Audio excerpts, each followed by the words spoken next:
Bonjour et bienvenue à Point de vue. Aujourd'hui, on discute avec Madame Carmen Quentin. Bonjour. Bonjour.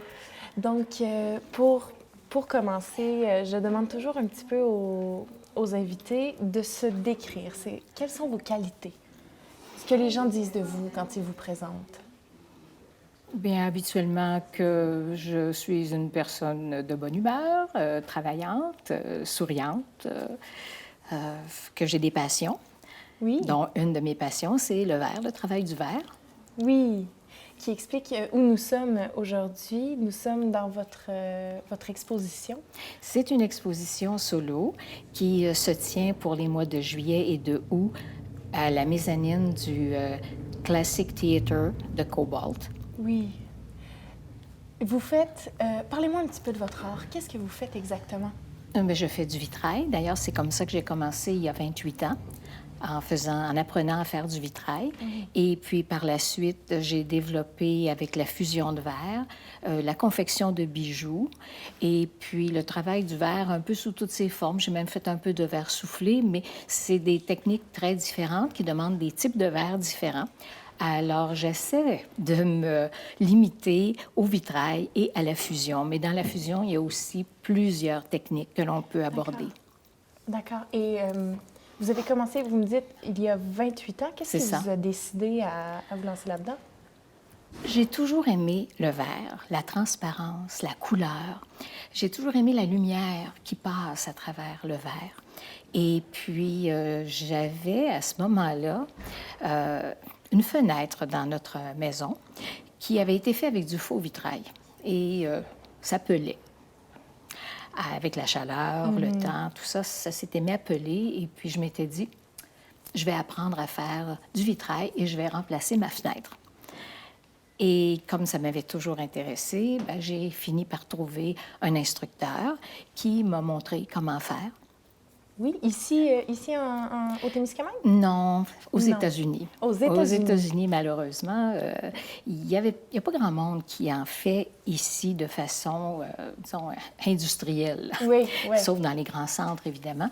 Et puis, j'ai eu la chance à Fort Myers, en Floride, de rencontrer un artiste qui avait un studio et à qui j'ai demandé de me montrer à faire du vitrail parce que je voulais remplacer ma fenêtre.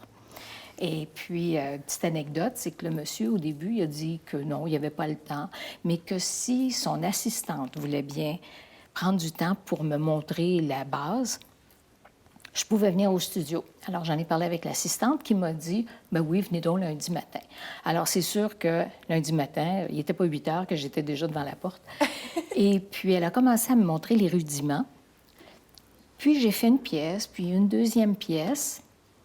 Et peu à peu, le monsieur a vu comment je travaillais, puis il a dit à son assistante, à partir de maintenant, c'est moi qui vais m'en occuper. Et puis, on a travaillé ensemble pendant quelques saisons. D'accord. Et même, j'ai été très flattée parce que lui était très, très bon technicien, mais aucun talent en dessin.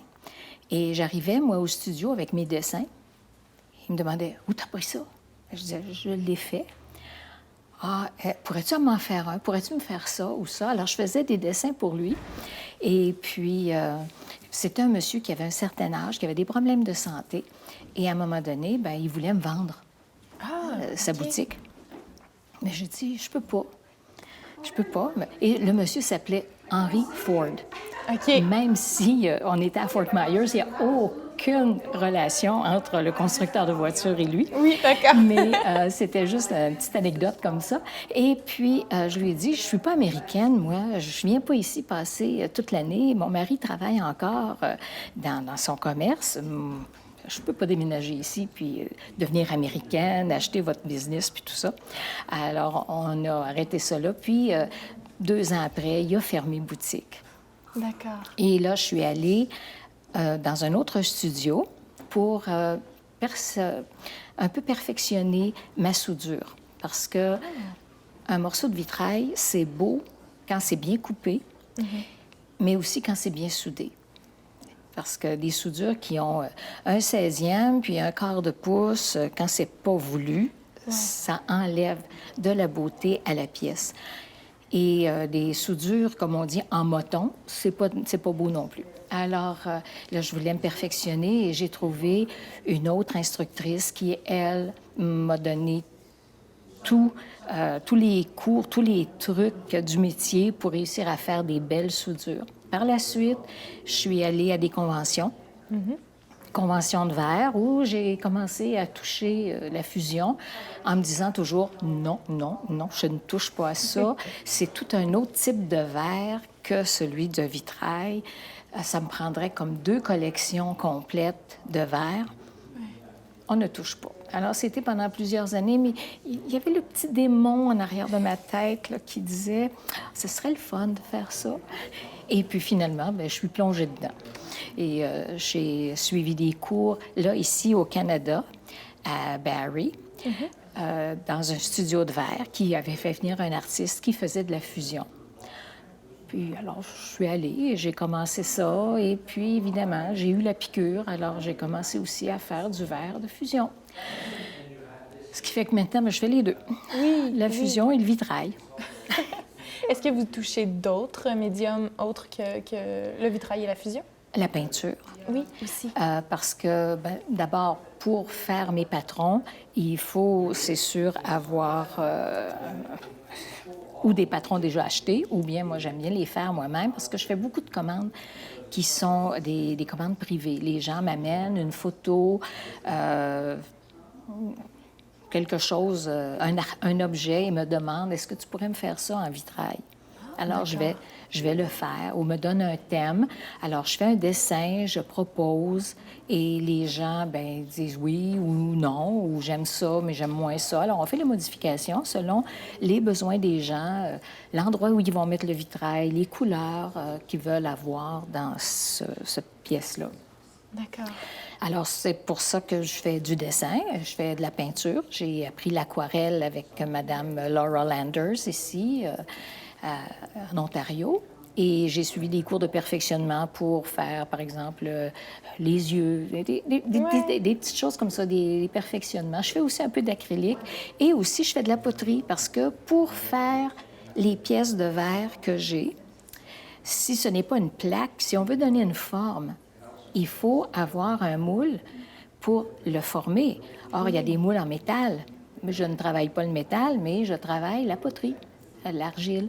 Alors, je fais mes moules en argile, je les fais cuire et je fais ma plaque de verre et puis je peux mouler sur ou dans le moule d'argile que j'ai fait. Alors, comme ça me permet d'avoir des formes que personne d'autre ne peut avoir puisque c'est moi qui crée le moule. Oui, tout à fait. Et comment est-ce que vous avez appris la poterie? C'est pas quelque chose qui s'apprend ici en région? Bien oui. Ah oui? J'ai appris ça avec ma mère. Ma mère était une artiste dans l'âme et pendant les années où j'ai été partie en Afrique, elle a pris des cours de poterie. Et quand je suis revenue d'Afrique, elle m'a transféré toutes les connaissances qu'elle avait. Puis on avait un four à la maison et puis on faisait de la poterie. On a fait quelques petites expositions ici et là. Ensemble, vous et votre mère? Oui. Oh, wow. On a fait ça pendant quelques années. On a exposé au musée minier de Malartic. Il y avait une boutique à Rouen aussi où on exposait des pièces. Puis on faisait, comme on fait toujours en art, on faisait beaucoup de cadeaux. Oui. Donc, oui, il y a eu comme beaucoup d'informations dans ce que vous venez de me dire, mais commençons par votre mère. Vous êtes originaire de quel endroit? Je suis originaire de Rouen. De Rouennais. Vous vous êtes déménagé au Témiscamingue? En 83.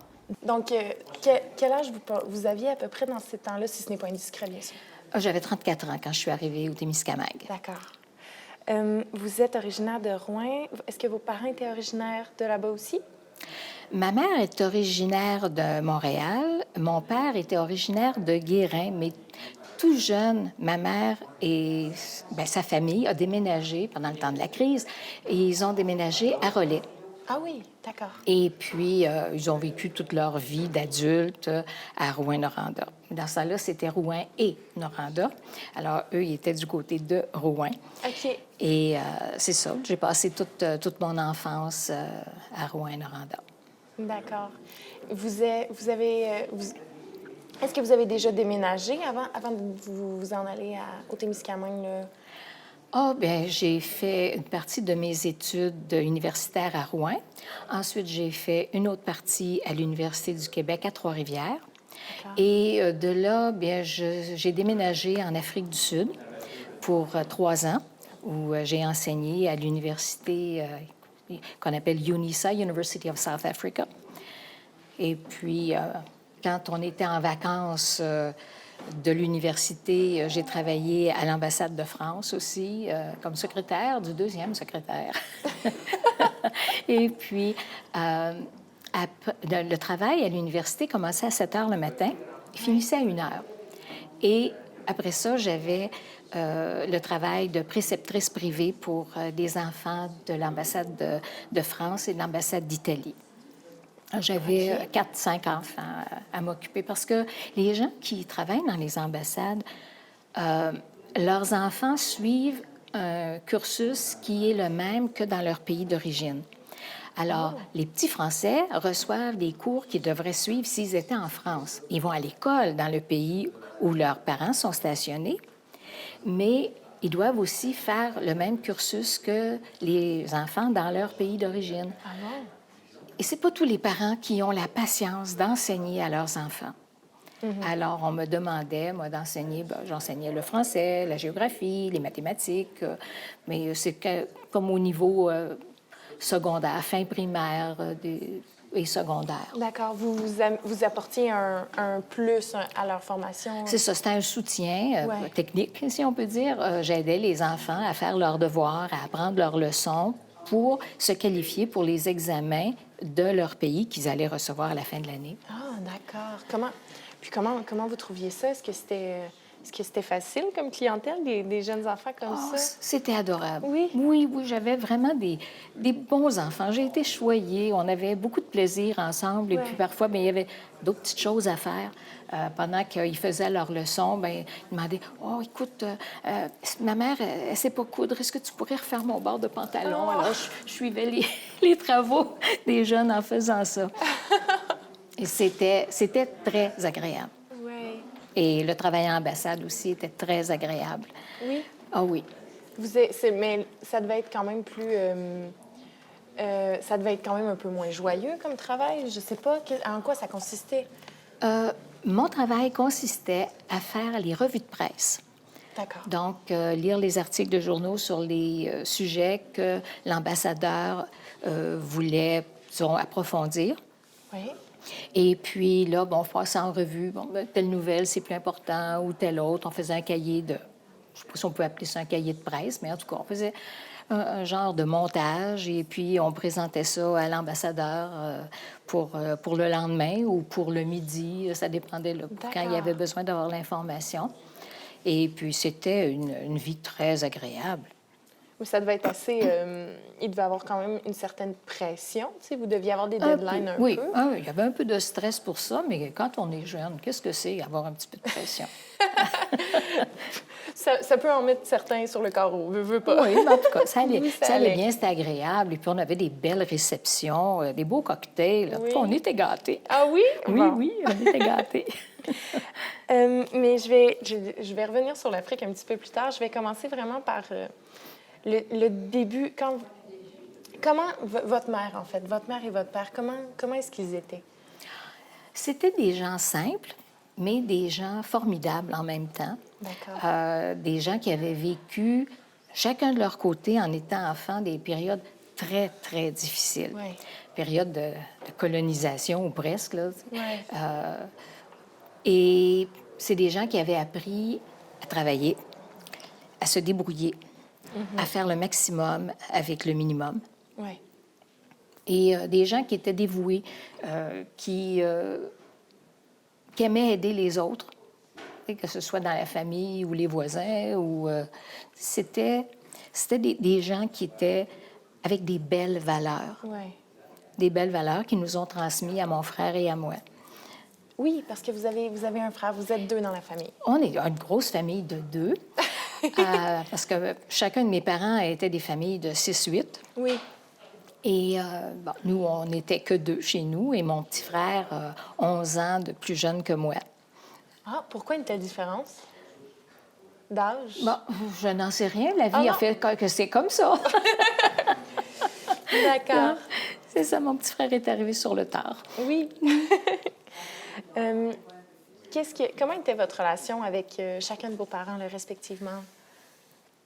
Oh, mon Dieu, bien, avec le père, c'était plus l'autorité. Tu sais, Ouais. c'est quand même comme on dit, les vieux patterns.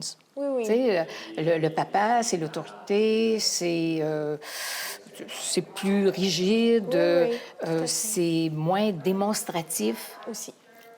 La démonstration d'affection, ça, c'est venu plus tard. En vieillissant, là, ben, tu sais, ça redevient comme plus normal d'avoir des gestes d'affection entre parents et enfants, surtout du papa avec sa fille. Oui. Mais c'était une belle relation, mais disons plus respectueuse. Oui. D'accord. Alors, il fallait dire vous à ses parents, à ma génération, Oui, oui, oui, je comprends. Oui. pas dans celle de mon frère. C'est spécial.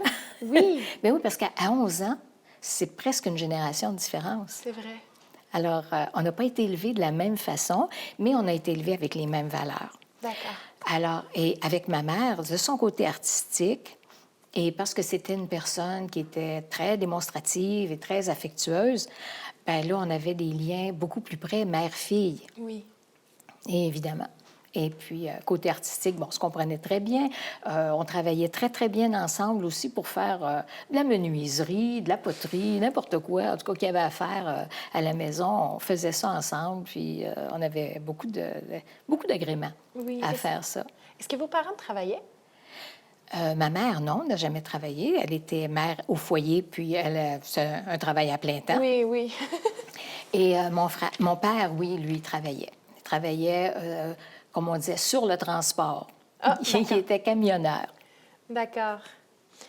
Comment était la région de Rouyn-Noranda quand vous étiez jeune?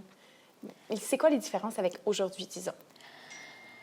Bon, Déjà, vous nous avez dit que différent. Rouen était séparé de Noranda. Oui, ben oui, parce que Rouen, c'était les francophones, et Noranda, c'était plus les anglophones. Oui.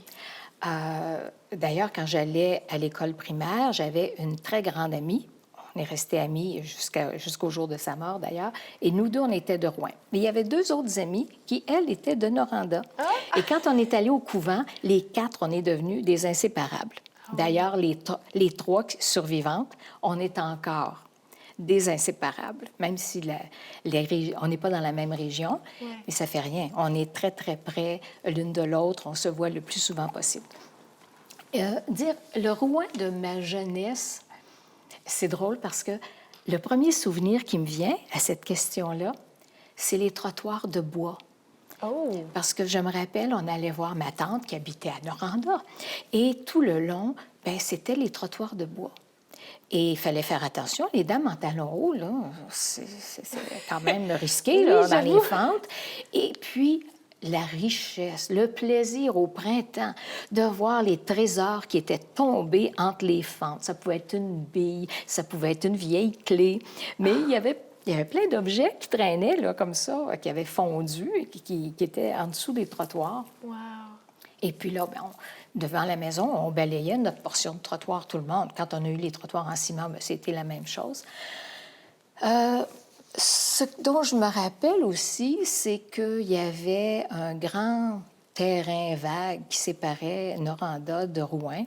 Et puis que les enfants, bon, on allait jouer là. On allait jouer. On disait dans le bois. On allait jouer dans le bois. C'est une espèce de petit marécage. C'est là où est le centre d'achat du centre-ville maintenant. D'accord. C'est ça, ils ont tout construit. Là. Et puis, ce dont je me souviens aussi, c'est toutes les petites boutiques sur la rue principale. Ouais. Le dépanneur où on allait, où la dame nous servait comme... Et c'est même pas une farce. 5 sous de bonbons mélangés dans un grand sac. Maintenant, on exagère, on dit 5 cents dans 2 sacs, là, mais non. Mais on avait... c'est des petites choses comme ça. Ouais. Quand on a monté les cloches à l'église Saint-Joseph, par exemple, Oui. bien, j'ai assisté à la montée des cloches, à l'installation des cloches de cette église-là. D'ailleurs, mes parents se sont mariés au sous-sol de l'église. L'église n'était pas bâtie dans ce temps-là. Ah bon, d'accord. Quand est-ce qu'elle a été? Est-ce que vous avez vu sa construction aussi? Je Ou n'ai ça, pas. Non, c'était... la construction était faite D'accord. parce que quand même, là, il y a eu plusieurs années avant que j'ai des souvenirs de ça, mais je me Ouais. rappelle de la montée de l'installation des cloches Ça devait être dans cette impressionnant. ville. Pour une petite fille, oui, c'était très Ouais. impressionnant, surtout que c'était quasiment de l'autre côté de la rue de chez nous. Là. On regardait ça aller. Oh, Ouais, c'était bien intéressant. oui. Votre mère, comme vous m'avez dit, était très artistique. Qu'est-ce que ça... Qu'est-ce, est-ce que c'était quelque chose qui était valorisé? Parce que, je sais pas, pour l'époque, est-ce que c'était étrange qu'une femme fasse de l'art comme ça? Non, pas dans son cas, parce qu'elle mettait son talent artistique au service de la famille puis au service des autres, que ce soit de la décoration de la maison, que ce soit de faire de la couture pour les voisins. D'accord. Pour nous, d'ailleurs, on a toujours été habillés par ma mère. Puis, c'est ça, les gens lui apportaient comme un vieux manteau d'adulte et puis elle faisait un manteau pour la petite fille ou le petit garçon de là-dedans. Elle faisait bon, de la peinture, de la décoration, des jouets. OK. Pendant des années, elle a créé des poupées de chiffon qu'elle donnait à l'hôpital pour les enfants malades. Mon frère est impliqué dans une troupe de théâtre. Bien, elle a fait les costumes pour le théâtre. Elle a fait les costumes pour le patinage artistique parce que mes deux nièces faisaient du patinage artistique. Donc, elle a toujours mis son talent de créativité au service des gens qui l'entouraient. Et vous, est-ce que dès la jeunesse, votre fibre artistique était présente? Bien, il paraît que oui. Ah bon? Parce que quand j'étais petite, on avait toujours des grands bas blancs, n'est-ce pas? D'accord, oui. Et puis moi, quand je voyais un trou avec de la boue, fallait que j'aille chercher de la boue parce que c'était mon argile, c'était ma création. Oui. Puis là, je faisais des petites sculptures. Alors, on changeait mes bas blancs très souvent. Et vous aviez de la misère à conserver les bas blancs parce que vous aimiez jouer avec Bien, l'argile. c'est ça. Là. Quand je voyais qu'il y avait de l'argile, là, j'allais, puis je faisais une petite sculpture, je laissais sécher ça. Évidemment, j'avais aucune notion. Alors, la plupart du temps, en séchant, ça cassait. Mais c'est pas grave, j'avais eu le plaisir de le faire. Oui. Ah, wow. Puis, vous m'avez dit que vous avez un petit frère de 11 ans plus 11 jeune ans que plus vous. jeune que moi, oui. Quel genre de relation on développe avec un petit frère qui a 11 ans de différence avec nous? Malheureusement pour lui, bien souvent, c'était une relation plutôt maternelle de ma part. Oui, Parce que moi, c'est j'avais la fibre maternelle qui se développait, là, vers les 12-13 ans. Ça fait Ouais. que, là, c'était mon petit, mon bébé, tu sais. Donc, oui, c'est certain. Il devait y avoir quelque chose d'un peu plus... moins fraternel, plus maternel. C'est ça, oui, à cause de la différence d'âge. Mais maintenant, ben, c'est passé, ça, là. Mais Oui. maintenant, il arrive à 60 ans. Ça fait que, tu sais, ça l'a bien changé. Mais là, ben, lui, il est marié, il a 3 enfants, il est très occupé, on se voit. On se voit toujours avec beaucoup, beaucoup de plaisir, mais pas assez à nos goûts respectifs. On aimerait ça avoir plus de temps pour se voir. Lui, il est resté à Rouen. Moi, je suis ici au Témiscamingue. Mais quand même, on essaie de se voir le plus souvent possible. Puis on a une belle relation d'affection. Oui. Et là, ce n'est plus comme maman et enfant. Là, c'est plus frère-sœur. Oui. Avec l'âge, ça s'est Là, c'est replacé, ça s'est égalisé. C'est ça. Comment était votre famille en général? Toute la famille, est-ce que vous étiez plus une famille qui était unie ou vous diriez que c'était vraiment, vous aviez une relation plus privilégiée avec votre mère, comme vous me disiez tout à l'heure? Disons que notre noyau familial, Ouais. papa, maman, les enfants, ça a toujours été très, très fort, Ouais. très uni. Ensuite, si on s'éloignait avec les oncles, les tantes, bien, au début, quand j'étais petite, c'était aussi, on se voisinait beaucoup, tout ça. Ouais. Mais il y a quelque chose qui arrive, puis ça s'appelle la vie. Et dans ce temps-là, comme maintenant, quand on commence à avoir des enfants, Ouais. que les enfants grandissent, qu'ils ont des occupations, c'est tout à fait normal que chacun de ces petits noyaux-là qui gravitaient ensemble, bien, a eu son propre noyau avec les autres qui gravitaient à chacun autour d'eux. Ouais. Tu sais, on voit ça avec les enfants. Quand ils sont petits, ils sont tout près, ils sont grands, bien là, ils s'éloignent un petit peu, ils reviennent, ils commencent à avoir des enfants, ils sont encore très près. Mais là, ils s'éloignent parce que leurs enfants ont grandi. Puis quand leurs enfants ont des enfants, bien, le noyau se déplace.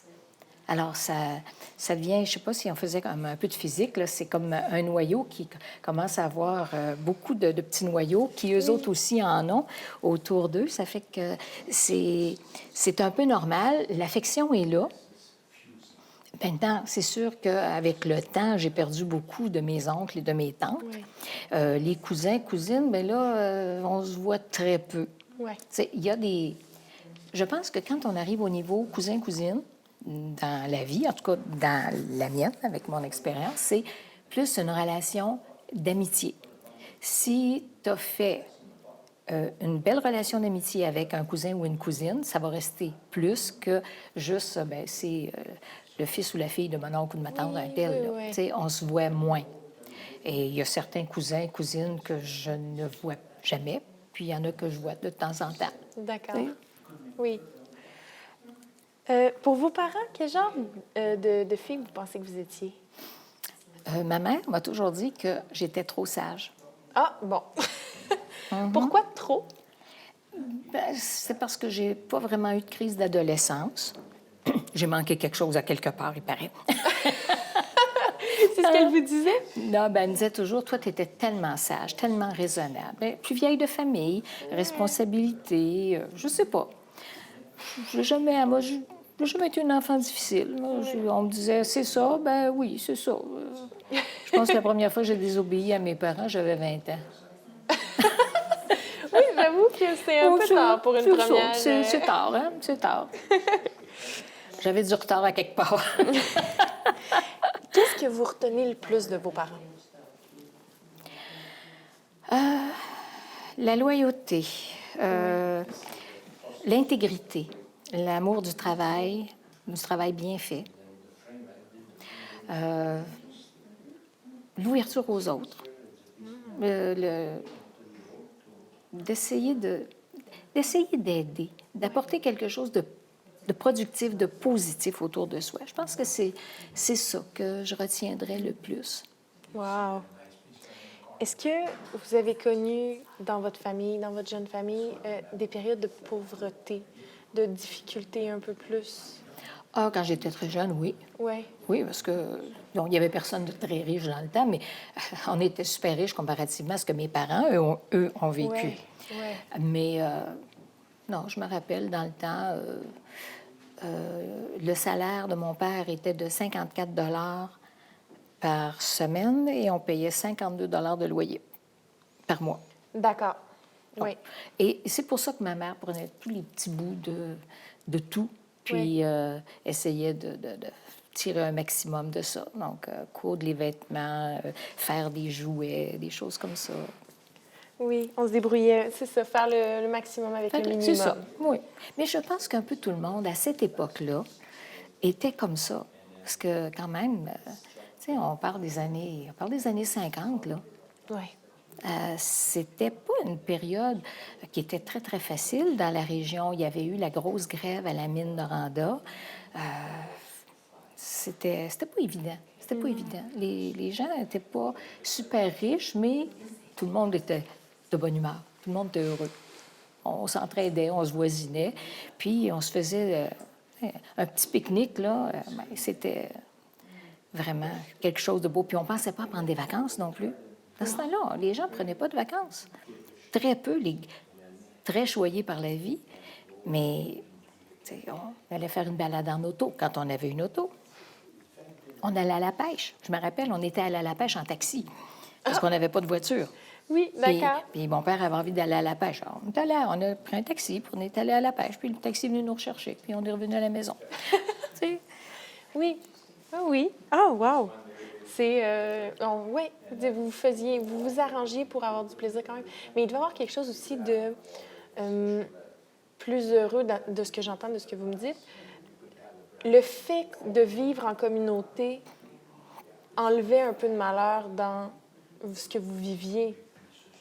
Ça vous On a- rapprochait, puis ça faisait... On était juste... On n'a jamais pensé qu'on vivait dans la pauvreté. Non, c'est ça. Non, on n'était pas pauvres. Donc, les gens autour de nous, on n'avait pas des fortunes à dépenser. On faisait attention à ce qu'on...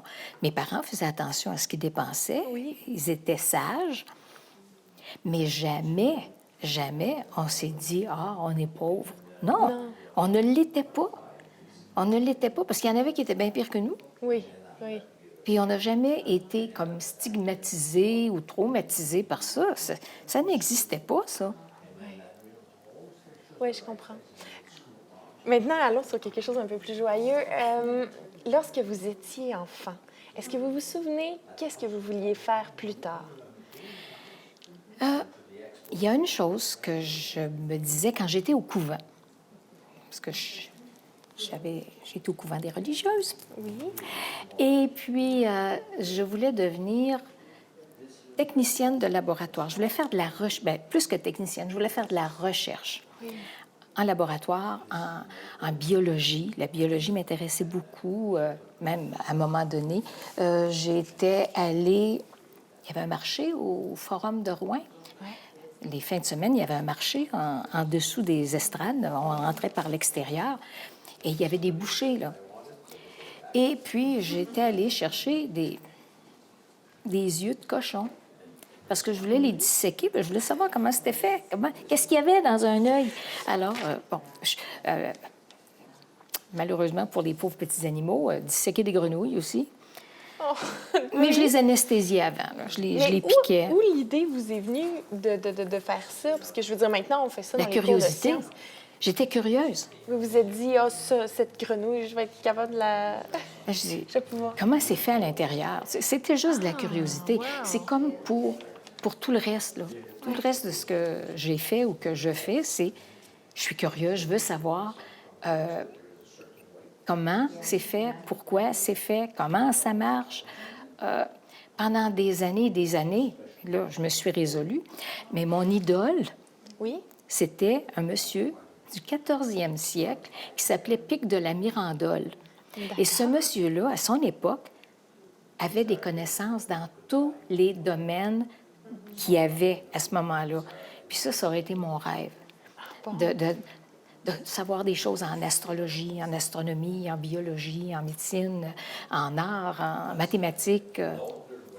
Mais j'étais tellement pas bonne en mathématiques. L'algèbre et la géométrie. Moi, en géométrie, c'est vrai qu'on avait une religieuse qui était pas même plus ferrée que nous autres en géométrie. Mais je disais, bien, rien qu'à voir. On voit bien que c'est un cercle, on voit bien que c'est un carré, tu sais. Mais elle disait, non, il faut le démontrer. Ah bien là, les problèmes commençaient. C'est pour ça que j'ai pas fait de sciences. Parce que j'étais pas assez bonne en mathématiques et que, disons que j'avais peut-être pas aussi la fibre scientifique assez forte. Mais il y a une chose que je m'étais toujours dit, mon but dans la vie, c'est d'être heureuse. Oui. Je veux faire quelque chose où je vais être bien, où je vais me réaliser. Je ne savais pas ce que c'était encore, mais je me suis dit, moi, là, dans la vie, c'est ça que je veux faire. Je veux être heureuse, je veux donner, je veux partager des choses, faire des choses que j'aime avec les gens que j'aime. Et j'ai été tellement choyée parce que, je dirais, à 90 du temps dans ma vie, ça a été vrai. C'est sûr, il y a toujours des petites affaires qui arrivent à gauche et à droite, mais dans l'ensemble, là, ce vœu-là, il s'est réalisé. Et il se réalise de plus en plus à tous les jours. Oui. Ah, wow. Vous m'avez dit tout à l'heure que vous êtes allé au couvent. Oui. Oui. Vous avez... à quel âge on rentre au couvent? Bien, moi, j'ai rentré à 13 ans. À 13 ans. Donc, vous faites... C'était parce que à l'époque, on faisait le primaire jusqu'en 7e année. Oui, d'accord. Et après ça, bien, il fallait choisir entre le commercial ou le classique. Le cours commercial ou le cours classique. Et moi, je voulais aller au cours classique parce que je voulais aller plus vers la littérature, les arts. Le commercial, c'était plus la comptabilité, la tenue de livre, des choses comme ça. Puis, Pour il y des avait des... mathématiques. il y avait des mathématiques pas mal là-dedans. Alors, j'ai eu la chance que l'année où je voulais entrer au cours classique, qui n'était pas gratuit, il fallait payer pour aller à l'école. Et je me rappelle pas le montant, mais cette année-là, c'est devenu gratuit. Alors, ma mère qui poussait pour moi, pour que j'aille, mon père disait non, ça coûte trop cher, on ne peut pas se permettre ça. Mais ma mère disait, c'est pas grave, on va faire des sacrifices, ben, elle va y aller au cours classique. Et finalement, bien, tout s'est bien arrangé parce que c'est devenu gratuit. C'est sûr, il fallait payer nos livres. On avait un uniforme. On n'avait pas les moyens de l'acheter, mais ma mère m'avait fait un uniforme qui était aussi beau que ceux des autres. Et puis, là, ben, c'est ça, j'ai fait éléments, syntaxe, méthode, versification. OK. Après versification, on pouvait faire belles lettres, philo 1, philo 2. Mais là est arrivé les collèges, les cégeps, Oui, oui, les collèges oui. d'enseignement général et professionnel. Et puis, on s'est dit, ah, ben oui, gardons ça. Ça fait que là, j'ai fait comme une espèce de secondaire 5, si on veut, mais au collège. Et après ça, je suis entrée au cégep. Et là, ben, j'ai fait mon cégep en histoire. Parce que ça aussi, ça m'intéressait beaucoup. Voyager m'intéressait beaucoup. Je suis curieuse de tout. Euh, c'est comme une maladie. C'est intéressant puis- parce que ça vous a fait toucher à 1 million de trucs. Oui, et puis par la suite, j'ai eu encore une fois la chance de voyager Oui. beaucoup, d'aller un peu partout. Et puis, en tout cas, on va revenir peut-être à ça plus tard, mais là, c'est ça, j'ai fait un bac en histoire, Oui. mais après ça, ben, j'en ai fait un autre en littérature. OK. Puis après ça, j'en ai fait un autre en enseignement. J'étais une étudiante presque perpétuelle Oui. pendant des années. Et à travers tout ça, ben, j'ai eu l'occasion de voyager. D'accord. Je passais 4 mois en Europe par année. Et j'ai fait ça pendant 10 ans. D'accord. Ensuite de ça, j'ai vécu en Afrique du Nord. Pas tellement longtemps, peut-être un mois et un peu plus, le temps d'aider ma belle-sœur à déménager, à revenir en Europe. Ensuite de ça, ben, j'ai résidé 3 ans en Afrique du Sud. D'accord. Et puis de là, ben là, je suis revenue au Canada. Puis là, j'ai commencé à travailler pour l'Association touristique régionale de l'Abitibi-Témiscamingue. Et puis, je suis devenue directeur général. Et je suis restée là jusqu'en 83. Donc, de 78 à 83, j'ai été à l'Association touristique de l'Abitibi-Témiscamingue dans les tout débuts, parce que ça venait d'être fondé. Quand j'ai quitté Rouen et l'Association touristique pour venir m'établir au Témiscamingue, il y avait un monsieur d'envergure, d'une grande envergure pour le Témiscamingue, qui s'appelait Michel Leblanc, Oui. qui était à l'Aniel et qui était sur notre bureau de direction à l'Association touristique. Et puis, quand il a su que je venais m'établir à Notre-Dame-du-Nord, il dit, bien là, il dit, on va partir un office touristique du Témiscamingue. Alors, avec Michel Leblanc et d'autres, on a fondé l'office touristique du Témiscamingue. Wow. Et puis, je suis restée là, c'est 2 ou 3 ans. Puis, après ça, bien là, j'ai laissé voguer de leurs propres ailes. Oui. Et puis, j'ai fait autre chose. Qu'est-ce que vous avez fait? J'ai fait de la traduction pour Tembec. Ah, intéressant. Oui, parce que là encore, on arrive avec la loi 101 et l'obligation pour les compagnies d'avoir les documents, fascicules, le mode d'emploi dans les 2 langues. Oui. Et évidemment, le domaine des pâtes et papiers, j'ai appris vite. Oui. Mais il a fallu, oui, que je me documente beaucoup. Mais la partie la plus agréable, disons, la plus facile, c'est qu'il fallait que je prenne les documents en anglais puis les traduire en français. Alors, j'ai fait beaucoup de traductions, mais je faisais ça à la maison.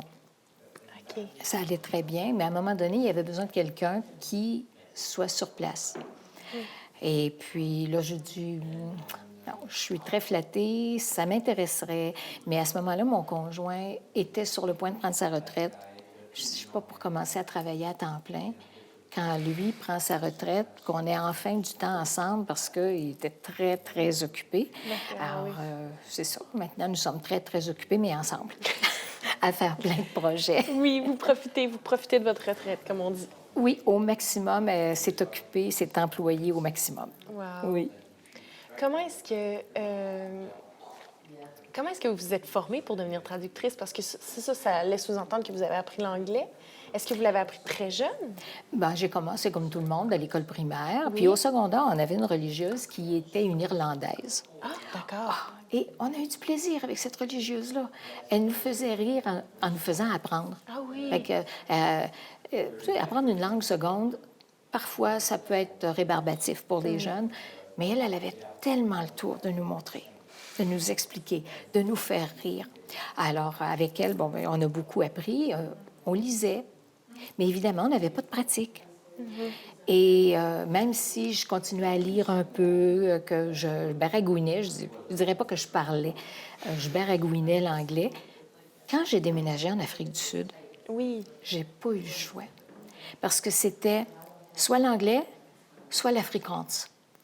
Et l'anglais était plus facile. Alors, j'ai j'ai pratiqué mon anglais, mais je dois dire que les premières conversations que j'ai eues avec mes collègues, Oui. c'était pénible. Parce qu'au bout de 5 minutes, j'avais un petit mal de tête à essayer de tout comprendre, d'intégrer, de trouver mes mots. Parce que pour apprendre une langue seconde, pour la parler, il faut presque penser dans cette langue-là. C'est plus facile. Ouais.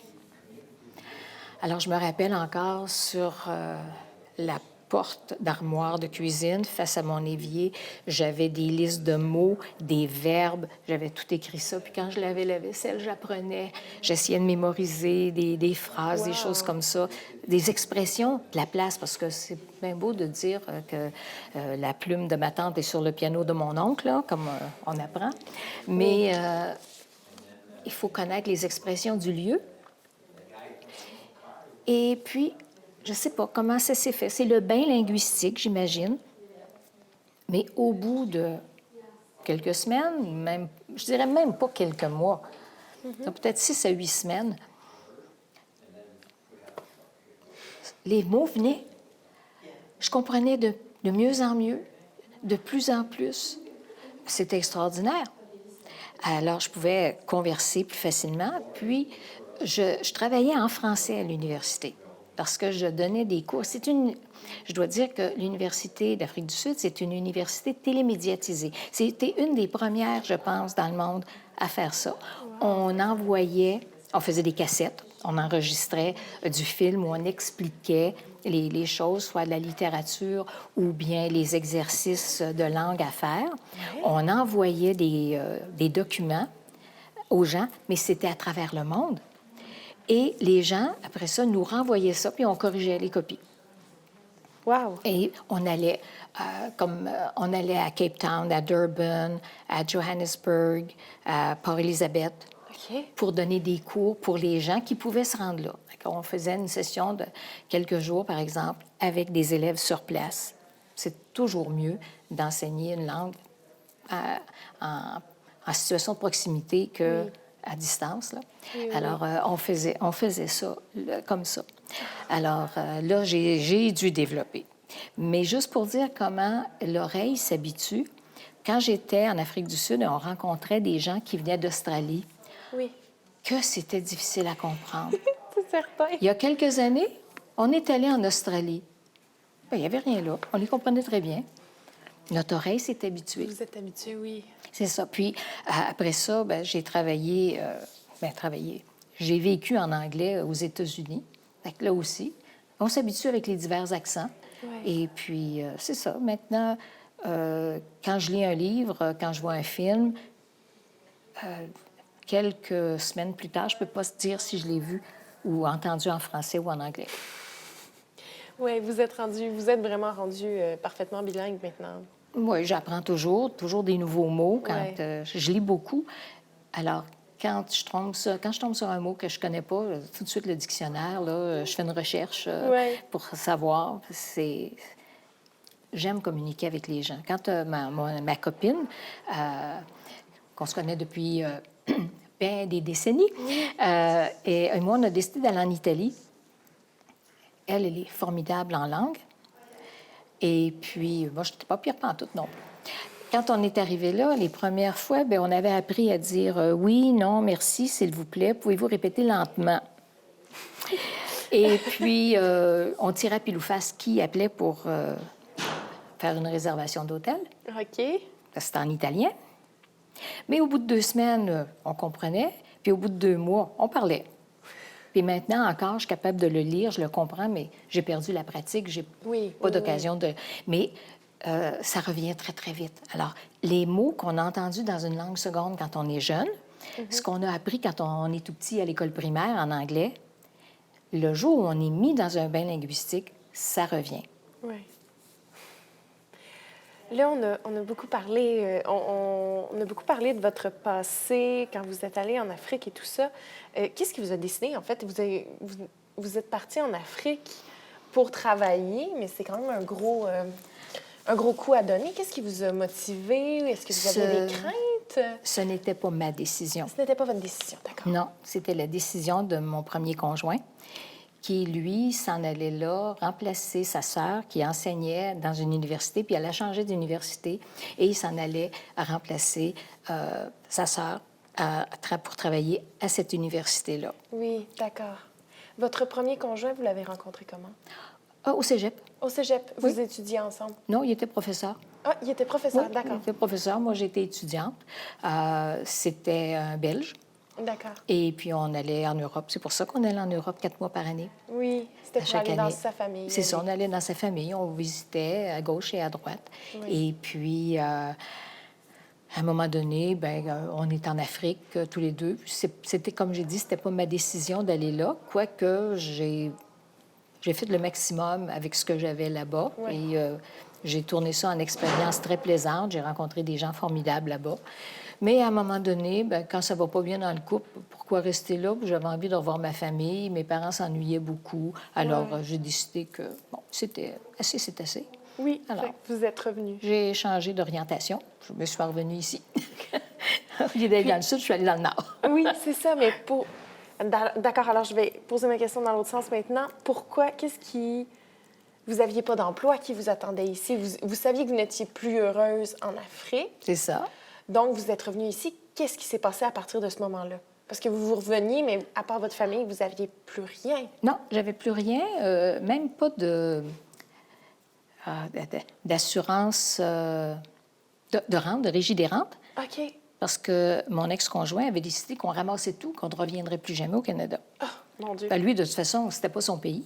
Mais alors, quand j'ai décidé de revenir ici, c'était avec l'arrière-pensée de m'en aller en Suisse pour apprendre la chocolaterie. D'accord, OK. Complètement différent. Mais c'est ça, c'est un petit peu là, des sauts à gauche, à droite. C'est un peu du coq à l'âne. Mais c'est quelque chose qui m'intéressait. Je me disais, là, il faut que je fasse quelque chose. Qu'est-ce que je ferais bien? Et puis, on avait rencontré des gens qui venaient de Suisse. Puis ils disaient, ah oui, écoute, on va apprendre la chocolaterie, tout ça, ça va devenir... Et à ce moment-là, les chocolats, c'était pas quelque chose qui était très en vogue ici en Amérique. Ah, ça ne l'était pas dans... écoute, on parle des années 70, là. Oui, mais on dirait que je suis pas capable d'imaginer que le chocolat n'a pas été en vogue. On avait du chocolat, mais on avait du Cadbury, on avait du Nelson, mais les petits chocolats fins, là, il y avait toujours le Laura Socor, mais les chocolats plus, disons, gourmets. Oui. Je ne veux pas dénigrer les autres, tous les chocolats sont bons, à mon avis. Oui. Mais c'est ça, c'était pas encore la vogue d'avoir des chocolateries. Comme on a à Ville-Marie, les chocolats Martine. Bon, c'était pas encore en vogue, ça. Alors, j'avais pensé, bon, moi, je vais aller apprendre ça. Ça va me faire quelque chose de nouveau dans la vie, quelque chose de nouveau à apprendre. Et qui sait, je pourrais peut-être m'ouvrir une petite boutique. Mais là, quand je suis arrivée à Rouen, j'ai vu comment mes parents, mon frère, s'étaient ennuyés. Alors, j'ai dit, bon, je ne partirai pas tout de suite. Je vais attendre un peu. Mais attendre, je n'étais pas pour attendre à ne rien faire à la maison. Alors, je vais me chercher un emploi. D'accord. Et j'ai trouvé... c'était un projet parce que, comme j'ai dit, l'ATR venait de commencer. Il y avait un projet pour travailler avec le directeur général à l'époque. J'ai appliqué et j'ai mis ça bien clair. J'ai dit, moi, je veux bien faire le poste de secrétaire ici. J'ai dit, j'écris un très bon français. Ça, quand même, c'est une qualité que j'ai. Mais je tape très lentement à la machine. Et puis, je n'ai presque pas de notion de comptabilité. J'avais pris un petit cours à l'université, puis moi, chercher pendant 2-3 heures pour trouver une erreur d'1 sou, là, ça, vraiment, les mathématiques, hein, on l'a dit, c'était pas fort. Alors, il me dit, ben oui, il dit, tu commences lundi matin. Alors, j'ai fait la durée du projet, puis à la fin, mais j'ai fait, à la fin du projet, je faisais les bleus de tout le monde. Oui. Et puis, il dit, oui, c'est bon, c'est bon. Quand il est arrivé au mien, il dit, déchire. Il dit non. Il dit, à partir de maintenant, il dit, tu vas être ma secrétaire de direction. Et j'ai fait ça pendant un petit bout de temps. Puis après ça, bien, lui, sa santé était déclinante. Et puis, le bureau de direction a décidé que je deviendrais le directeur général. Oui. Je suis devenue directeur général de l'association touristique comme ça. Et puis, je suis jamais repartie parce que là, bien, j'ai fait du développement touristique en région avec le peu de moyens qu'on avait dans le temps. Hey, je pense que ça en avait 80 000 par année, c'était beau. Et puis, travailler avec l'Institut de tourisme et d'hôtellerie du Québec à Montréal. Oui, d'accord. Tout à fait ça. Essayer d'amener des gens dans la région, faire des circuits touristiques, faire de la promotion, bon, avoir des rencontres avec les gens du gouvernement au Québec, puis au fédéral. En tout cas, on a fait ça pendant des années. Puis, à un moment donné, ben là, je suis arrivée à Notre-Dame-du-Nord. Oui, tout à fait. Justement, en parlant de Notre-Dame-du-Nord, Notre-Dame-du-Nord, veut pas, je l'associe un petit peu avec votre second conjoint. Je voudrais juste savoir comment est-ce que vous vous êtes rencontrés? Tout à fait par hasard, à cause du travail, à cause de l'association touristique, justement, et à cause de M. Michel Leblanc, qui était dans la région de l'Aniel. Et puis, j'avais un journaliste de la presse, un M. Beauregard, qui venait pour faire un article sur l'Abitibi-Témiscamingue. Alors, bon, je l'avais pris à l'aéroport, j'avais fait faire le tour dans l'Abitibi, et puis arrivé ici au Témiscamingue, M. Leblanc m'avait dit « Je vais t'organiser quelque chose, tu vas voir ton journaliste, on va l'impressionner. » Et effectivement, à un moment donné, bien, il y a un avion qui est arrivé, et puis c'était pour amener le journaliste, parce que mon conjoint est pilote de brousse. Alors là, on a fait faire le tour du Témiscamingue, du Haut-Désert, à ce journaliste-là pour lui montrer l'étendue des forêts, les lacs, tout ça. Et puis, c'est comme ça qu'on s'est rencontrés. Tout à fait par hasard. Oui, c'est ça, tout à fait, dans le cadre du travail. Oui. Est-ce que vous avez des enfants? Mon conjoint a 3 enfants. Oui. Donc, j'ai 3 enfants dans mon cœur, parce que je n'ai jamais eu d'enfants, disons, personnellement. Et on a 6 petits-enfants et 6 arrière-petits-enfants, avec un 7e en route. Oh là là, d'accord. Donc, la famille s'agrandit toujours, de jour en jour. Toujours, de toute beauté. Oui. Les 3 enfants étaient de quel sexe? C'est garçon-fille? 2 filles et un garçon. 2 filles et un garçon, d'accord. Oui. Vous êtes, donc, vous êtes leur belle-mère. Belle-maman. Comment... ils avaient quel âge quand vous êtes arrivés dans la vie de votre ils étaient conjoint? adultes. Ah, d'accord. Oui, ils étaient adultes, oui. D'accord. Adultes. Les 2 filles étaient mariées. Le garçon s'est marié quelques années plus tard. Oui. Mais vous avez toujours été... Vous êtes devenus très proches. On est devenus proches, oui. Oui. Quelle valeur vous aimeriez leur laisser en héritage? Parce que vous ne pas, c'est votre héritage, ces enfants-là, maintenant? Je sais pas. Peut-être... c'est des valeurs qu'ils ont déjà, parce que ils ont été élevés par des bons parents. Oui. Ils ont eu une maman qui était très dévouée pour eux et un papa qui les adorait, puis il les adore encore, d'ailleurs. Oui. Ça n'a pas changé. Je sais pas, peut-être la tolérance, ils en ont, la joie de vivre, le positivisme. Je dirais, c'est ça. Que ce soit des gens positifs dans la vie. Parce que je pense que quand on est positif, tout va mieux. Oui. On peut avoir des coups durs, mais on trouve une porte de sortie. on trouve une façon de contourner les difficultés. Je pense que ce serait ça. Parce qu'ils ont tellement des belles qualités que je ne peux pas rajouter grand-chose à ce qu'ils ont. Vous pouvez entretenir ce qu'ils ont déjà, par exemple. Oui. Ben oui, comme vous dites. Donc, vous avez commencé à travailler à quel âge, en fait? On a sauté un petit peu du coq Oui, à l'âne, on fait un peu du coq à l'âne. mais c'est comme ça que les souvenirs se présentent, c'est normal. Le premier travail que j'ai fait, rémunéré, Oui. j'avais 13 ans. Ah, d'accord. OK, mais c'était jeune pour l'époque? Ou... Oui, c'est très jeune, mais c'était pendant l'été et je travaillais à vendre des billets au Forum de Rouen pour diverses activités. C'était les billets de hockey durant l'hiver pour les citadelles. J'ai travaillé au cirque qui venait dans la cour. C'était pas loin de chez nous, là. J'allais jamais très, très loin. Mais c'est ça. Ensuite, je me suis essayée à femme de ménage pendant un été. Oh, oui. Comment ça s'est passé, ça? Disons que j'aimais beaucoup faire à manger. Et puis, je faisais beaucoup de pâtisserie pour le petit garçon. Sauf qu'il n'y a personne qui m'avait dit qu'il était diabétique. Alors, on m'a dit, non, on aimerait mieux que... Non, puis là, Oups! Bon, j'avoue, c'est quand même quelque chose qu'il fallait dire.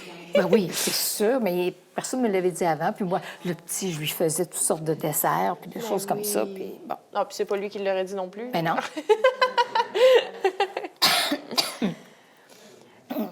Qu'est-ce que, dans tous les emplois que vous avez faits, parce que vous en avez quand même fait beaucoup, qu'est-ce qui vous a qu'est-ce que vous avez aimé le plus faire?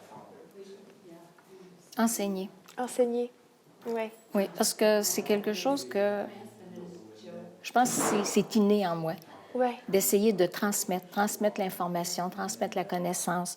Je donne encore des cours, mais là, ça va être des formations comme pour le verre, j'ai donné des cours de dessin. Ce que j'aime, c'est transmettre. Et donc, quand j'ai enseigné à l'université, mais j'avais fait un petit bout aussi au secondaire, comme juste un remplacement, ça compte pas. Mais j'avais trouvé ça un beau défi à relever et très intéressant. Oui. Mais c'est surtout ça, la transmission.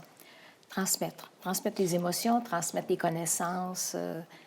Puis vu votre curiosité, vous en avez beaucoup, des connaissances à transmettre quand même. En tout cas, je ne sais pas, mais en tout cas, s'il y a quelqu'un qui est intéressé, moi, là, si quelqu'un veut écouter, je vais raconter. Oui, tout à fait. Comment... D'accord, mais alors, allons dans le côté plus négatif, disons. Mais qu'est-ce que vous avez trouvé le plus dur à faire, disons, dans vos emplois, là? Qu'est-ce qui vous a le moins plu?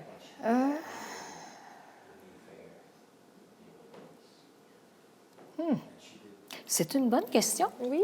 Parce que je ne me rappelle pas de quoi que ce soit que j'ai vraiment détesté faire. D'accord. Même la comptabilité, Ah oui? j'avais trouvé quelqu'un pour me donner un coup de main, puis j'arrivais à le faire. Donc, c'est ce qui me plaisait le moins, mais j'en ai fait, puis j'en fais encore. Oui. Mais non, les choses que j'ai vraiment détestées, je pense que ça aurait été de la routine. Si j'avais eu un travail très routinier. Oui. Là, vous auriez eu de la misère. Ça, j'aurais eu beaucoup de difficultés. Oui. S'il n'y avait pas de place pour l'imagination, de place pour... Mais votre créativité, c'est certain, il fallait qu'elle puisse sortir. Oui, c'est peut-être ça là, qui... les périodes dans un travail, il y en a toujours un peu de routine, c'est peut-être ça qui me déplaisait le plus, la routine. Oui. Puis, c'est quoi le plus grand défi que vous avez eu à relever dans votre... C'est une grosse question encore, là. C'est des grosses questions, ça, là, sans préparation, comme ça, de but en blanc. Ça peut être une grande réalisation aussi. Par défi, j'entends un truc que vous avez accompli. Bien, ce qu'il y a ici autour de nous, c'était un beau défi parce qu'avec tout ce que j'ai fait au cours des années, je n'avais jamais eu l'occasion de faire une exposition, de montrer ce que je fais, de montrer ma passion. C'est vraiment la première fois. Oui, bien, une pièce ici et là, mais vraiment de cette envergure-là, c'était un beau défi, ça. Puis quelque chose qui était comme... on parle toujours du bucket list, là, Oui. de qu'est-ce qu'on veut faire dans la Oui. vie. Bien, c'était ça sur ma liste de choses à faire. Ah oui. Une exposition de peinture, je l'ai faite. Aller en Égypte, voir les pyramides, je l'ai fait. Bien, formation d'historienne. Alors, ça m'intéressait beaucoup. C'est certain. Et puis, de faire une exposition de verre. Et maintenant, on me demande d'en préparer une autre. Ah oui? Oui. Alors, pour dans 2 ans, parce que quand même, les locaux sont occupés beaucoup. Oui. Tu sais, Mais ça va vous donner le temps de le faire parce que c'est quand ça. même beaucoup de C'est préparation. beaucoup de travail. Ça, c'était un gros défi, c'est d'arriver à avoir autant de pièces à être exposées sur des murs, parce que le vitrail, c'est fait pour être vu à travers une fenêtre. C'est vrai. Alors, C'est vrai. j'ai des pièces qui sont éclairées par derrière, en Ouais. elles-mêmes, qu'on peut accrocher n'importe où. Mais il y a beaucoup d'autres pièces qui ont dû être faites spécialement pour être sur un fond foncé, faire ressortir la couleur du verre. Puis des sculptures aussi, des choses comme ça. Ça, c'est un gros défi Oui. de faire ça si rapidement. Oui. J'aimerais qu'on revienne un petit peu sur la technique, en fait, parce qu'on a parlé brièvement de votre art tout à l'heure, mais on n'a pas spécifié la différence entre vitrail et fusion. Le vitrail consiste à prendre des pièces de verre qui sont déjà colorées, D'accord. qui ont été colorées à la manufacture. Pour colorer le verre, on a divers minéraux qu'on met dedans, diverses matières. Comme, par exemple, pour avoir du bleu, on ajoute du cobalt. D'accord. Pour avoir du vert, on ajoute du cuivre. C'est Pour étonnant. avoir du brun au violet, c'est du manganèse. Selon la quantité de manganèse qu'on met, Ça va bien, changer. on va avoir soit mauve, soit brun, divers tons de brun. Et à ça, évidemment, on va ajouter d'autres tons, comme du blanc. Si on veut du rose ou du rouge, vous savez avec quoi c'est fait, le rose et le rouge? Et pourquoi les pièces qui sont roses et rouges sont plus chères? C'est parce que c'est fait avec de la poudre d'or. Ah bon? Ah, j'aurais pas Oui, c'est cru. l'or. C'est l'or qui donne la couleur rouge. Incroyable. Alors, quand on dilue, bien là, ça devient du rose, évidemment. Alors, là, ces pièces-là sont faites en usine. Oui. D'ailleurs, sur le vidéo que j'ai là, on voit la compagnie Wismac. Et elle est en Virginie occidentale. Oui. Et là, on mélange. Alors, la silice, les autres ingrédients sont mélangés dans des gros fourneaux à ultra haute température. On ajoute les ingrédients, on mixe. Ce verre-là, on le prend comme dans les grosses cuillères à soupe, si on veut, qu'on amène sur un bloc de métal. Et pour mélanger les couleurs, on va rajouter, disons, un gros bloc de blanc avec un petit peu de bleu, un petit peu de vert. Et il y a des messieurs qui s'y connaissent et qui sont très forts et qui résistent à la chaleur, Oui. qui vont mélanger tout ça avec des fourches. OK. Oh Et mon Dieu, puis, ça se on fait à la main, passe- c'est pas... Ah, Ah oui, d'accord. Le genre de verre que j'utilise, il est fait à la main encore. Wow. Et on passe ça dans des rouleaux. Alors là, on ne peut pas voir la couleur, tout est rouge, c'est en fusion. Oui. Et tout à coup, là, en refroidissant, là, la couleur apparaît. Et le verre est toujours de 3 mm d'épaisseur. D'accord. Alors ça, c'est le verre qu'on utilise pour le vitrail. Alors, parfois, ils vont faire toute une séquence de verre dans les tons de bleu, du vert, du jaune, du rouge. Et puis ça, c'est mis après ça dans des contenants, des containers qu'on va distribuer à travers les autres boutiques qui vont vendre le verre. Alors là, on choisit ses couleurs en fonction de la pièce à faire. On commence par faire son dessin, Oui. puis on fait 2 autres dessins, exactement pareils. OK. Parce qu'il y en a un qui va nous servir de référence, un qui va nous servir à travailler dessus, OK. et le troisième, on découpe tous les petits morceaux. Et disons que je veux faire une fleur, Oui. que le pétale est comme ça. Et je ne suis pas pour mettre les courants de verre dans ce sens-là. Je vais mettre les courants de verre, je vais chercher la veine dans le verre qui va suivre le contour du pétale ou de la plume d'oiseau que je veux utiliser. Alors là, je la dessine, je la coupe, Pour couper, on utilise un coupe-verre, une petite roulette, hein, OK.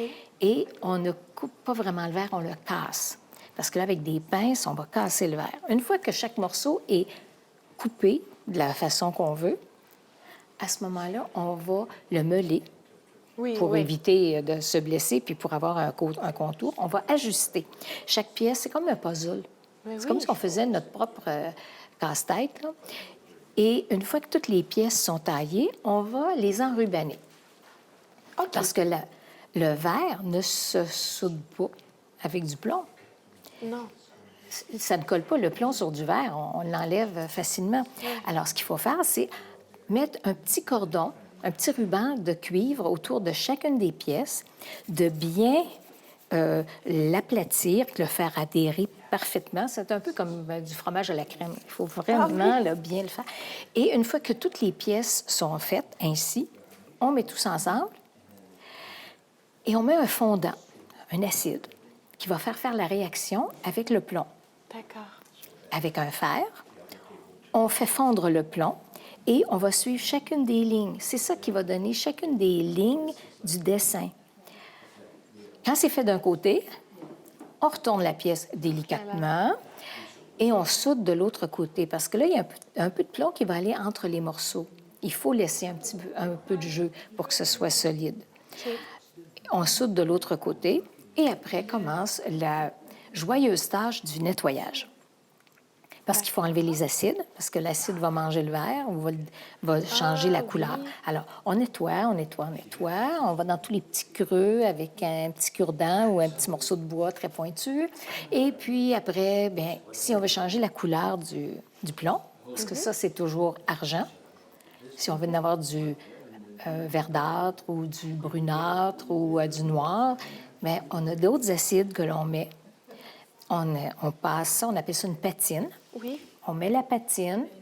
Évidemment, il faut se dépêcher de tout nettoyer aussi parce que ça risque d'affecter la couleur du verre. Et une fois que tout ça est fait et bien propre, eh bien, on cire pour protéger le fini et donner un éclat au verre. Et une fois que c'est bien ciré, bien, on nettoie encore et on polit. Puis on le finit avec une pièce qui est prête à être encadrée, soit avec un morceau de métal, ou moi, j'aime bien encadrer avec du bois. Oui. Je trouve que ça fait plus fini que la pièce de métal, mais il y a un certain charme à avoir simplement la partie métallique en U que l'on met là. Oui. Alors ça, c'est la technique que moi, j'utilise.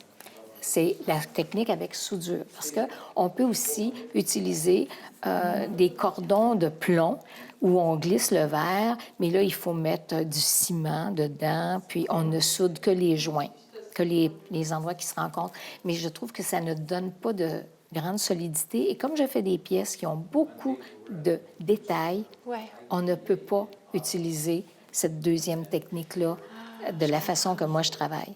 Parce que j'ai des pièces qui sont juste la moitié de la grandeur de mon ongle du petit doigt. Alors, je ne peux pas mettre quelque chose qui a un quart de pouce autour de ça. Ça détruirait le dessin. Oui, ça l'enlève de la précision dans... C'est ça. Oui, tout Alors, à ça, fait. c'est pour le vitrail. Oui. Maintenant, la fusion. En fusion, on travaille avec des verres qui ont un coefficient d'expansion. Ça a l'air bien technique. Là. Oui. Ça va être mon côté scientifique là, qui va ressortir. Mais il faut le respecter parce que le coefficient d'expansion, c'est la rétraction du verre, la vitesse à laquelle ça va quand ça refroidit, que ça va se rapetisser, disons. Oui. Parce que fondre, il n'y a rien là. On arrive à 1500 degrés, c'est comme du caramel. Puis 1700, mais ça coule. Oui, d'accord. Ça, Oui. j'utilise cette technique-là aussi, mais disons, pour le verre, pour expliquer le coefficient d'expansion, si on travaille avec un indice 96, par exemple, Ouais. ce que moi j'utilise le plus, bien, on ne peut pas le mélanger avec un indice 90, parce qu'il y en a un qui va comme rétrécir plus vite ou un petit peu plus, mais c'est au millième. Ouais. Tu sais, c'est au millième, là, mais ça va faire en sorte que la pièce va éclater. Ouais. Parce que ça va faire une tension constante dans le verre. Alors, il faut respecter le coefficient d'expansion. Une fois qu'on sait ça, on a toutes sortes de verres à notre disposition qui sont faits un peu comme j'ai expliqué tout à l'heure. Oui. à partir au fourneau et ils ont fait des plaques. Et bon, on peut acheter les plaques déjà toutes faites. Mais parfois, moi, il n'y a pas la couleur que je veux. Oui, je comprends. Alors, je la fais. Alors, je vais mélanger 2 verres qui sont compatibles ensemble et je vais les laisser fondre ensemble. Ça va me donner une 3e couleur. Wow. Parfois, ça marche très bien. Parfois, c'est la catastrophe. Bon, il faut faire des expériences. Oui. Mais ces verres-là, pour les faire fusionner, ben on va, encore une fois, faire son patron, son dessin, et puis on va couper le verre selon ce que l'on veut faire avec, et puis on va l'empiler, Oui. parce que le verre étant... Il y a certains verres qui sont très dispendieux, alors on prend un verre qui est transparent, qui, lui, va prendre la couleur de ce qu'on va mettre dessus. Alors, OK. alors ça va bien se mélanger et ça n'altérera pas la couleur.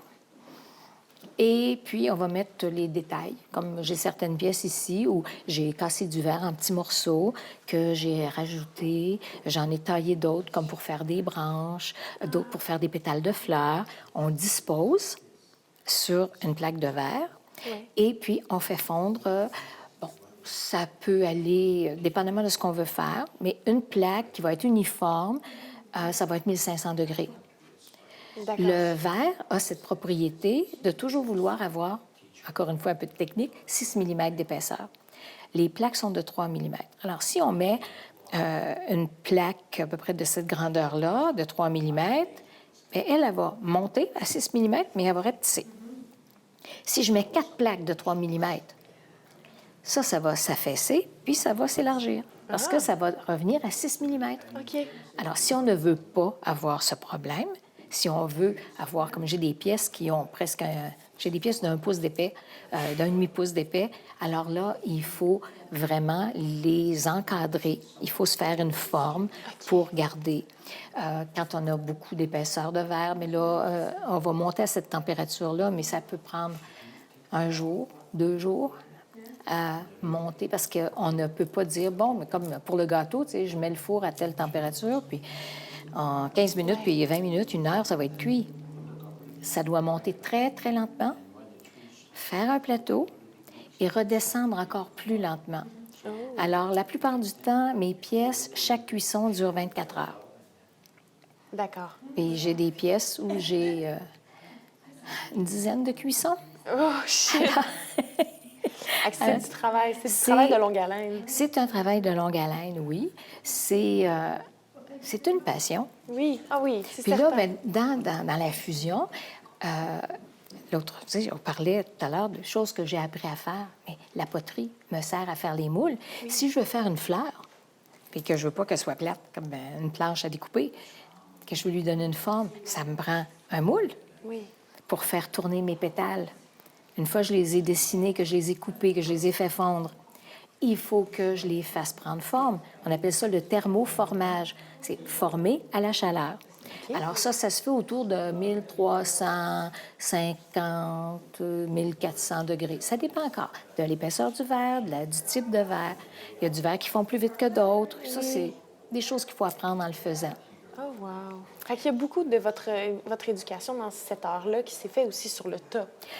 Sur Beaucoup le tas, d'essais, mais j'ai aussi eu, encore une fois, la chance, le privilège d'apprendre avec des artistes de renommée Oui. internationale. Tu sais, quand on pense à un monsieur comme Peter McGrain, qui fait des œuvres reconnues à travers le monde, Bob Leatherbarrow, Patty Gray, Kate McLeod, c'est des gens qui sont extraordinaires. Ouais. Et puis, moi, j'ai eu la chance d'apprendre avec ces gens-là. Incroyable. Puis pas dans des cours de 120 étudiants, là, tu sais, on était maximum 6, 8. Donc, c'est vraiment des cours presque privés. Oui. Hein, c'est une grande joie d'apprendre avec des gens qui connaissent autant leur métier puis qui ont autant de créativité. Oui, c'est certain. Est-ce que vous aussi, vous avez formé un peu des gens à votre art à travers les années? J'ai donné quelques cours, oui, mais mon studio, mon atelier, je dirais plutôt, est très petit. Alors, je peux prendre une personne, deux maximum, si elles ont un peu d'expérience, mais une personne à la fois. Oui, j'ai donné des cours de fusion, j'ai donné des cours de vitrail, j'ai donné des cours de mosaïque aussi. Ah oui. Oui, parce que je fais de la mosaïque. Et puis aussi, je fais un petit peu de gravure au sable à jet. OK, On appelle du oui. sandblasting. Oui, oui, oui. Oui, c'est ça. Je fais un petit peu de ça parce que ça va tout ensemble. Ouais, Tu sais, à un ouais. moment donné, tu veux donner un cachet particulier à une pièce, bien, elle serait mieux si elle était sablée. Bon, ben, on apprend à faire du sable à jet. Et puis, une autre, ben, si elle veut être thermoformée, ben, il faut apprendre à faire un moule. Ou bien, on est toujours dépendant des autres, puis d'acheter les choses qui ne sont pas toujours à notre convenance.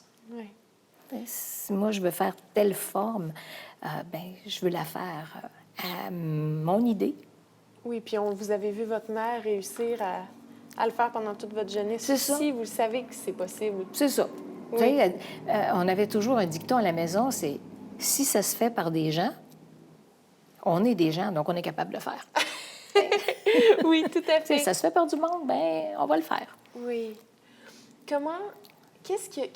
C'est quoi le côté que vous préférez de la fusion, puis qu'est-ce que vous préférez du vitrail?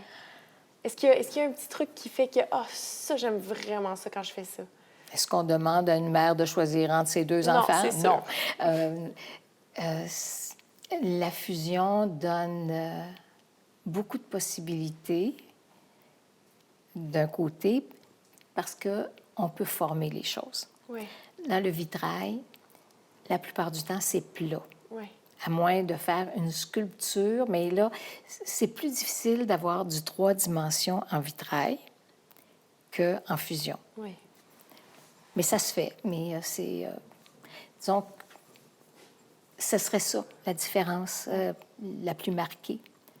Ce serait entre le 3 dimensions puis l'unidimensionnel. D'accord. Qu'est-ce qui...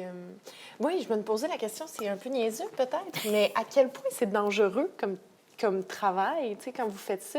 Parce que je veux dire, vous travaillez avec des températures très élevées. Oui, bien, il y a des précautions à prendre, comme l'installation d'un four, il faut que ce soit fait de façon sécuritaire. Il faut faire attention à ce qu'il y a alentour.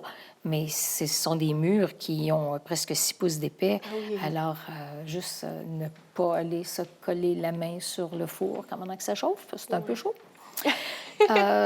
Porter des gants, D'accord. porter des lunettes aussi. Oui.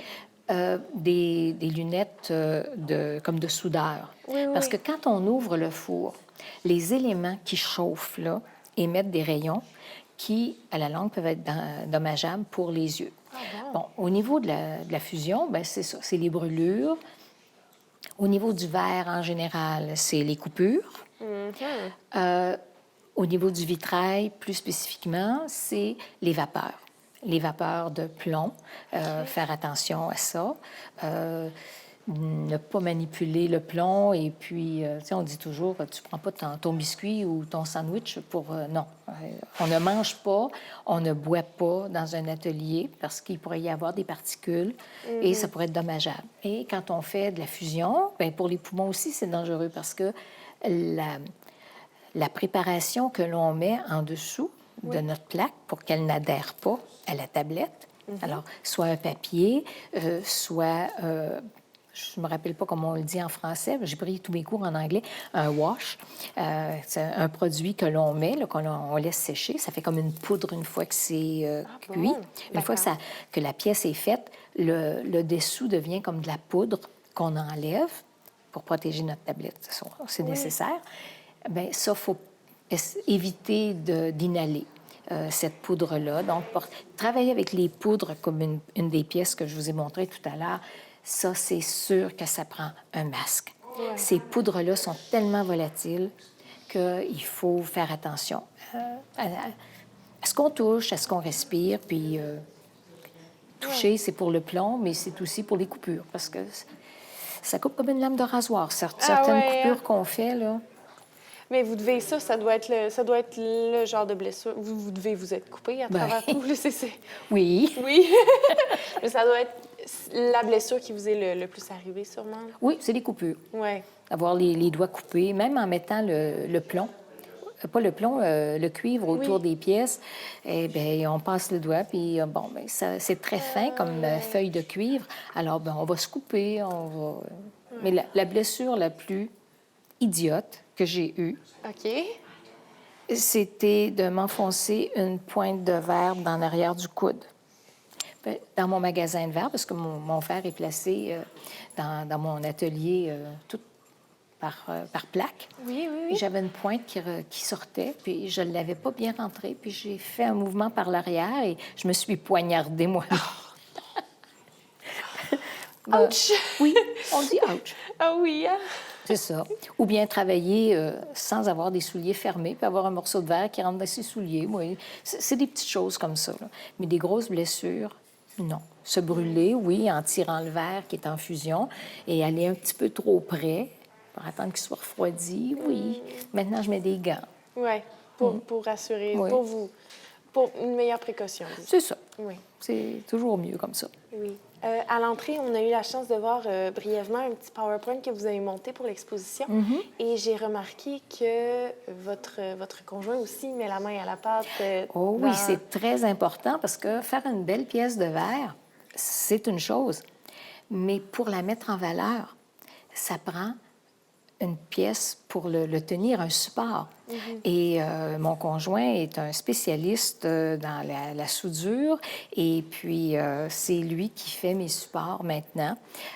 Il a changé sa vocation de faire des grosses choses très, très volumineuses. Maintenant, il fait des petites soudures pour Parce qu'avant, supporter. avant, il faisait quoi? Ben, c'est le fondateur de la compagnie Témisco. Donc, il faisait des grosses remorques. Oui, d'accord. Et puis, il a mis la main à la pâte au début de sa compagnie, lui aussi. Là, Ben oui, c'est certain. beaucoup, beaucoup. Il en a travaillé des heures et des heures. Oui. Et Puis maintenant, il est plus dans le... maintenant qu'il a pris sa retraite, ben, j'ai la chance d'avoir un artiste de la soudure qui travaille pour moi et avec moi. On a beaucoup de plaisir à inventer des formes, à se dire ah, cette pièce-là, on devrait la présenter comme ça, on va faire ci, on va faire ça. Ou bien il me dit donne-moi un challenge. Oh! Ouais. Donne-moi quelque chose pour que je me casse la tête.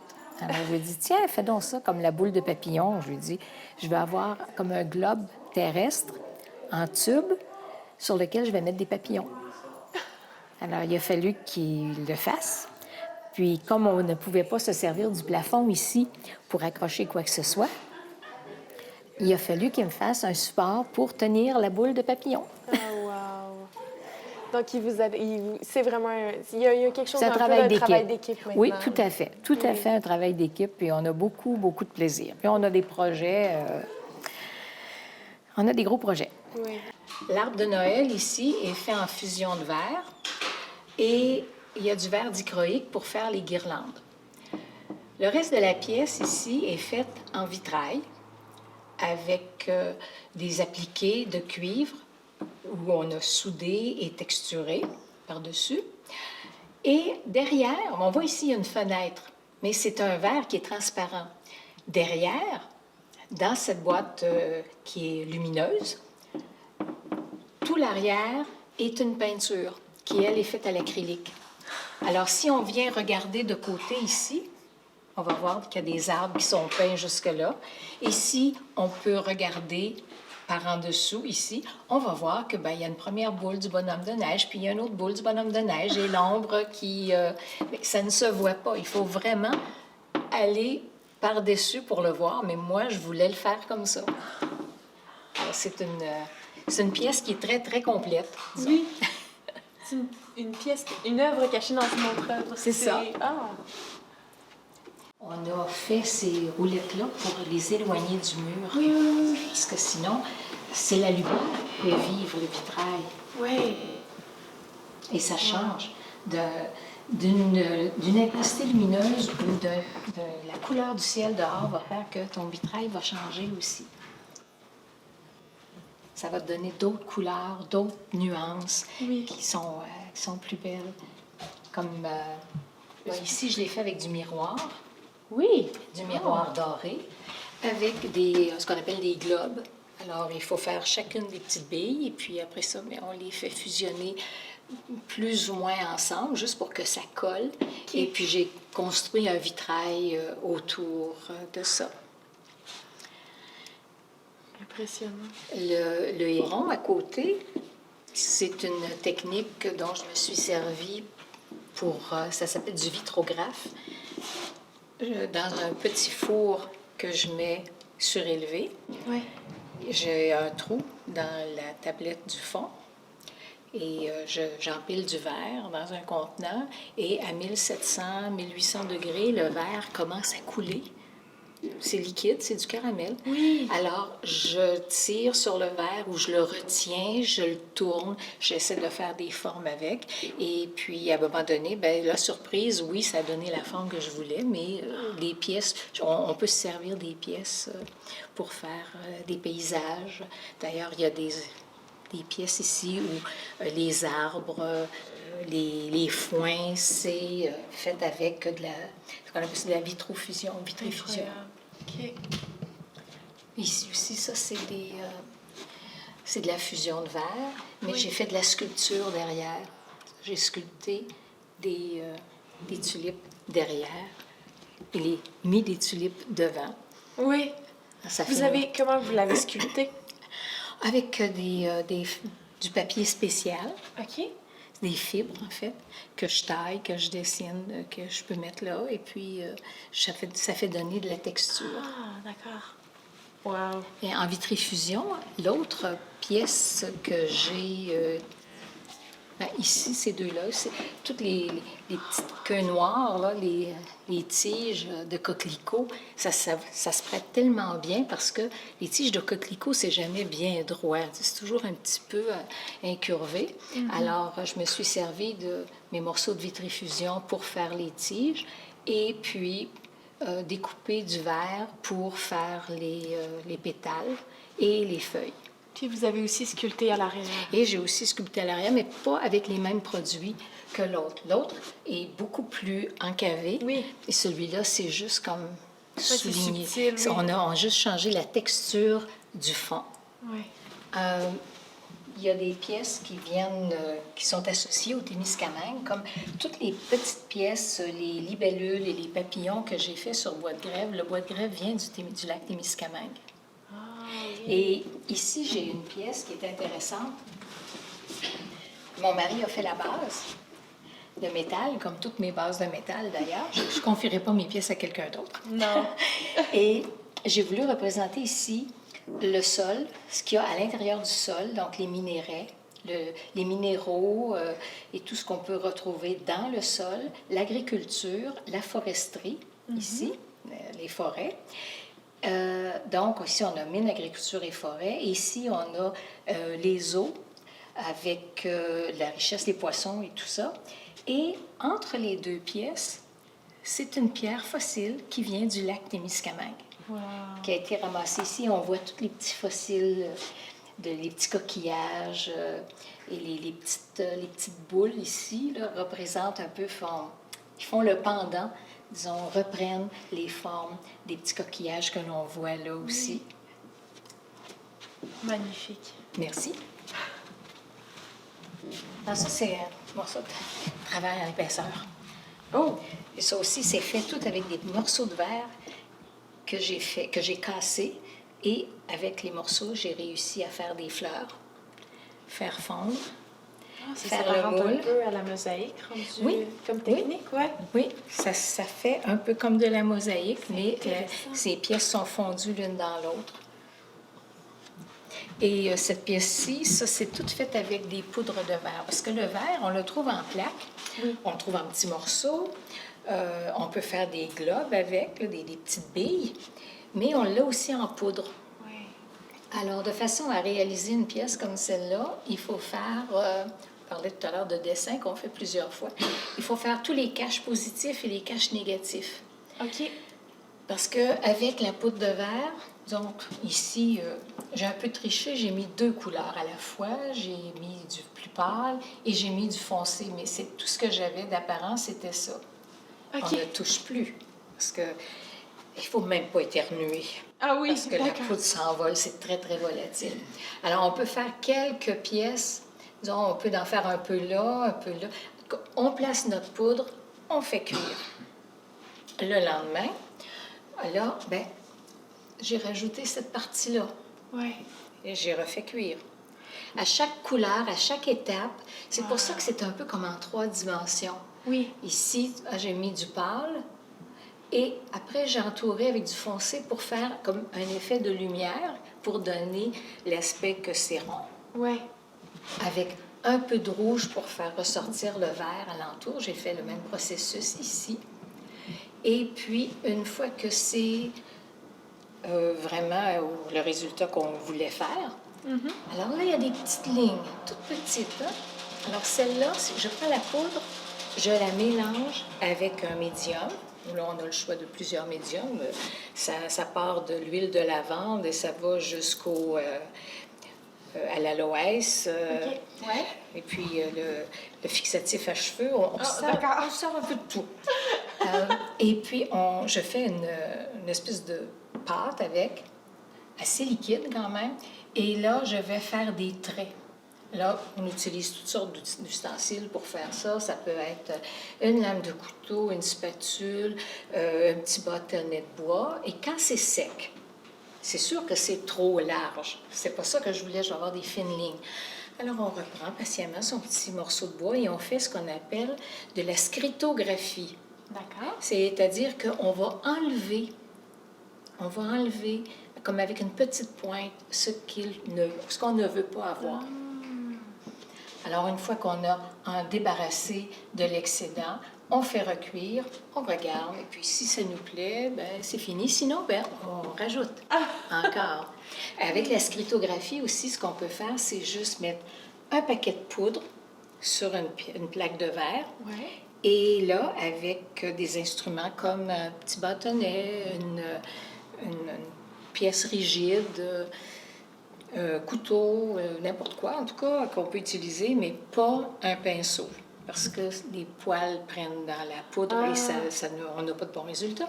Mais alors là, on peut créer un paysage Ah oui. en tassant la poudre. On a déjà vu des gens faire ça avec du sable, par exemple. Là, on voit, ils font un oiseau dans le sable avec leurs mains Oui. sur un verre qui est illuminé par-dessous. Oui. Alors, on peut voir ça. Ça s'apparente un peu, sauf que là, c'est de la poudre, c'est très volatile et il faut y aller bien délicatement.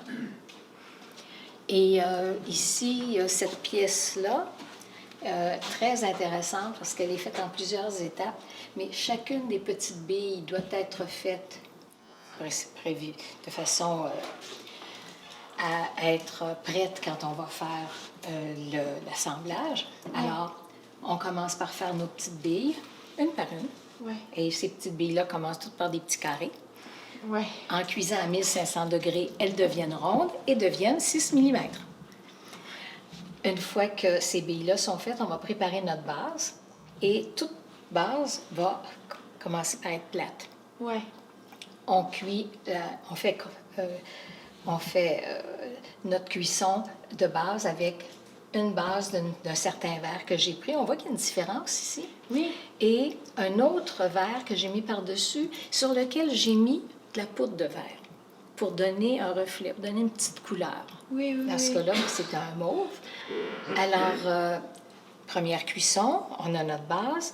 Chaque pétale est placé un par un sur la base. On fait fondre. Deuxième étape, à une autre température, on ajoute les billes là où on les veut. On les fait prendre au four Ouais. à une autre température. Et puis, on fait le même procédé pour le cœur de la fleur. Mais là, pour avoir cette forme-là, bien là, on se fait un moule en argile, d'où la poterie. Et puis, quand le moule est prêt, bien, on met la plaque sur le moule et la plaque va s'enfoncer dans le moule et donner cette forme-là. Wow. L'autre moule, il faut qu'il rentre dedans aussi. Il faut penser que et c'est pas l'extérieur, il faut penser à l'intérieur. Parce que l'intérieur de ton moule va être l'extérieur de ta pièce. Il faut penser toujours en positif, négatif. Et puis, on met tout ça ensemble. Et voilà, ça donne une fleur. Incroyable. Ah, là aussi, on voit l'utilisation du Du vitrigraphe, oui. C'est ça. Mais, Madame Quentin, merci beaucoup d'avoir parlé avec nous aujourd'hui. Ça m'a fait tellement plaisir et j'espère que d'entendre parler un peu de verre comme ça va donner à certaines personnes le goût d'apprendre parce qu'il y a trop peu de gens qui connaissent cet art-là, qui est un art très, très ancien.